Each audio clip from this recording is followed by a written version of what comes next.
Okay, in this lesson, we're going to speak about the difference between the Hamza and the Alif. When we spoke about the alphabet, we spoke about the Alif. Now, there's another letter called the Hamza, which is actually, in most cases, associated with the Alif. And in fact, when the Hamza is associated with the Alif, it's no longer termed an Alif. It's called a Hamza. So let's talk about this in a bit more detail. So first of all, we'll talk about the Alif. So for example, the word jar. Jar means neighbor. A few things to notice here is here we have the Alif. Now the Alif comes as a long vowel. So if you remember in the lesson on the long vowels, when we have a fatha followed by an Alif, it's a sound. So we say jar. Now a thing to note about Alif is that the vowel on top of it is a sukoon, although it's not written. And you can think of Alif as a long vowel. And a point to note about this is that you'll never find the Alif in the beginning of a word. And the reason why is because in Arabic, you can't start a word with a letter that has a sukoon. And we said that an Alif will always have a sukoon. Now, let's talk about the Hamza. Now, let's take the same word, jar, and we'll add an Alif and Lam. This is what's known as Lam Ta'rif, or the Alif Lam of definiteness.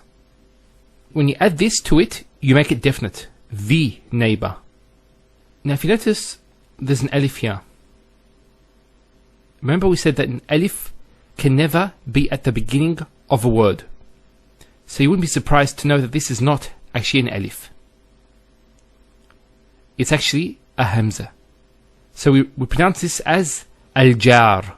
So notice the sound in the beginning, a. Al-Jar.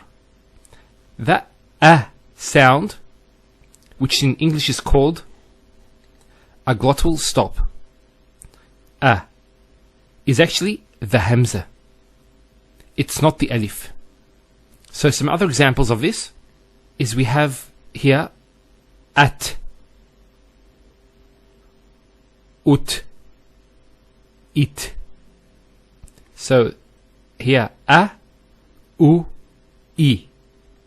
Those three letters are actually a Hamza. They're not an Alif. Although an Alif is written, but there's also the Hamza, which is this small sign here. We'll explain this later on, inshallah, in another lesson.